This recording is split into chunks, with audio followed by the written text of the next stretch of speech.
Halo teman-teman, Assalamualaikum warahmatullahi wabarakatuh.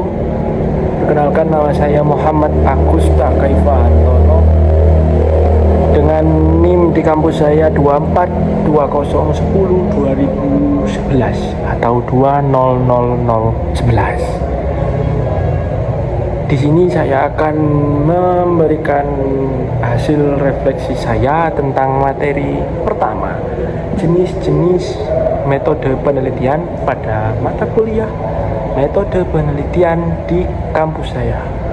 Sebelumnya mohon maaf bila ada salah kata yang akan saya sampaikan di depannya, mungkin ada kurang berkenan atau seperti yang tidak sesuai, mohon maaf sebesar-besarnya. Mohon izin kepada Bapak Ibu dosen pengampu mata kuliah ini, dan terima kasih untuk teman-teman yang sudah menonton video ini. Enjoy hingga nanti akhir, semoga nyaman dan paham untuk melihat hasil video ini. Pertama-tama, dari materi yang sudah saya pelajari itu, saya memahami bahwa metode penelitian memahami beberapa cara penelitian yang secara ilmiah yang digunakan untuk mendapatkan data dengan tujuan tertentu. Hal itu disebut secara ilmiah karena dalam prosesnya menggunakan beberapa langkah yang sistematis, logis, dan dapat dipertanggungjawabkan secara akademis. Gitu teman-teman. Melalui materi ini saya mengetahui bahwa penelitian tidak hanya satu jenis, tetapi ada dibedakan beberapa banyak berdasarkan beberapa kategori, yaitu satu, berdasarkan penggunaannya, berdasarkan metodenya, sifat permasalahannya, serta bidang ilmunya. Lalu, yang pertama, jenis penelitian berdasarkan penggunaannya. Menurut saya adalah pada bagian ini itu terdapat dua jenis penelitian utama, yaitu penelitian dasar. Apakah itu? Penelitian dasar adalah penelitian yang bertujuan untuk mengembangkan pengetahuan ilmiah atau menemukan teori baru. Penelitian jenis ini biasanya itu tidak langsung dilakukan atau digunakan untuk kebutuhan praktis dalam jangka pendek, tapi dalam jangka panjang hasil penelitian dasar dapat menjadi dasar bagi penelitian lainnya atau menjadi landasan bagi perkembangan ilmu pengetahuan tersebut. Sedangkan penelitian terapan adalah penelitian yang dilakukan untuk memecahkan masalah praktis yang sedang dihadapi.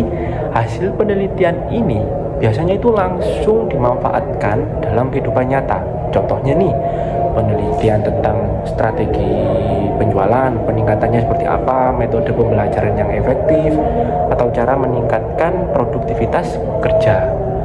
Dan dari sini itu saya memahami bahwa penelitian tidak selalu harus langsung menghasilkan solusi praktis.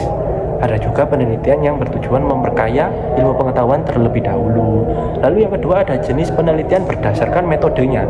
Apa saja itu?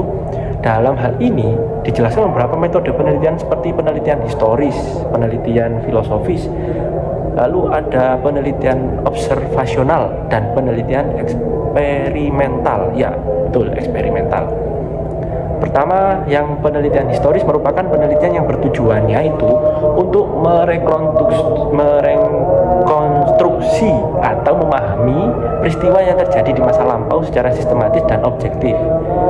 Lalu kemudian ada penelitian eksperimental. Oke, apa itu eksperimental? Yaitu penelitian yang digunakan atau dilakukan dengan menciptakan kondisi tertentu yang dapat dikontrol melalui melihat hubungan sebab dan akibatnya. Dalam penelitian ini tuh penelitian memberikan perlakuan tertentu kepada objek penelitian tersebut, kemudian melihat pengaruhnya apa saja. Metode ini sering digunakan dalam penelitian kuantitatif seperti itu. Lalu ada penelitian yang secara objektif itu dapat dijelaskan dengan tujuan-tujuannya.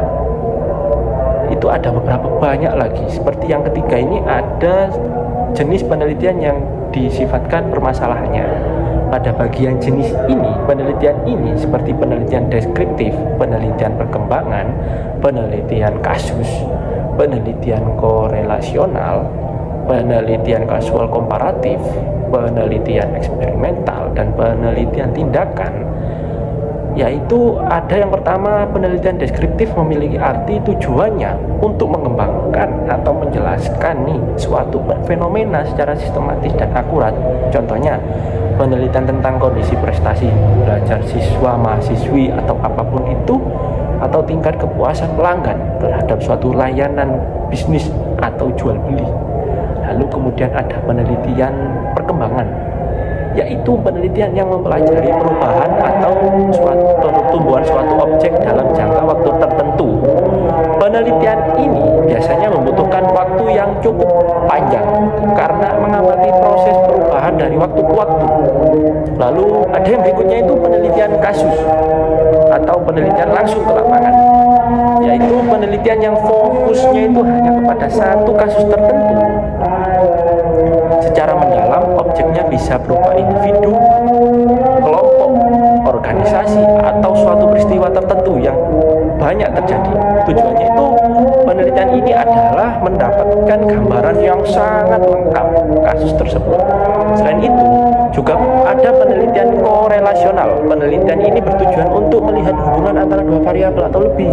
Misalnya, hubungan antara status sosial orang tua dengan prestasi belajar siswa, lalu kemudian terhadap kasus dengan penelitian kausal komparatif yang memiliki arti penelitian mencoba mengetahui hubungan sebab akibat dari suatu fenomena, tetapi dilakukan setelah peristiwa tersebut terjadi. Dengan kata lain, peneliti menelusuri faktor penyebab dari suatu kejadian yang sudah terjadi. Selanjutnya ada penelitian eksperimental yang dilakukan dengan memberikan perlakuan tertentu kepada kelompok penelitian untuk melihat apa ini pengaruhnya. Begitu. Terakhir itu ada penelitian tindakan. Penelitian ini biasanya bertujuan untuk memperbaiki atau mengevaluasi atau meningkatkan praktik yang sedang dilakukan, misalnya dalam pembelajaran pendidikan, dunia kerja. Begitu. Dari berbagai jenis penelitian tersebut, menurut saya menyadari bahwa setiap penelitian itu memiliki pendekatan yang berbeda-beda tergantung apa tujuannya dan masalah apa yang ingin diteliti, seperti itu. Lalu ada ini yang terakhir berdasarkan bidang ilmunya. Yang terakhir nih ya, penelitian juga dapat dibedakan berdasarkan bidang ilmu seperti pendidikan, teknik kedokteran, pertanian, perbankan, olahraga, dan lain-lainnya, yang artinya setiap bidang ilmu memiliki karakteristik penelitian masing-masing sesuai objek apa yang diteliti. Begitu. Sebagai refleksi pribadi menurut saya, dari materi ini itu menurut saya sangat penting karena memberikan pemahaman dasar tentang dunia penelitian. Sebelum melakukan penelitian itu kita harus sebagai seorang peneliti nih harus memahami dulu jenis penelitiannya itu apa yang akan digunakan agar metode yang dipilih sesuai dengan tujuan penelitian. Selain itu, menurut saya juga menyadari bahwa penelitian bukan hanya sekedar mengumpulkan data. Dari data ke data semuanya dikumpulkan bukan, tapi merupakan proses ilmiah yang sistematis untuk menemukan pengetahuan baru atau memecahkan suatu masalah. Bagaimanapun caranya dengan metode penelitian tersebut. Dengan memahami berbagai jenis penelitian terkini yang saya dapati dari materi ini, saya menjadi lebih siap ketika nantinya harus melakukan penelitian sendiri, misalnya dalam penyusunan tugas akhir nih atau skripsi. Lalu sebagai penutup, dan dapat saya simpulkan bahwa semua dari materi ini itu memiliki jenis-jenis penelitian yang dapat diklasifikasikan berdasarkan penggunaan metode, sifat, serta kegunaan permasalahannya apa saja. Dari saya sebagai refleksi tentang materi ini cukup itu saja. Kurang lebihnya mohon maaf. Terima kasih. Assalamualaikum warahmatullahi wabarakatuh.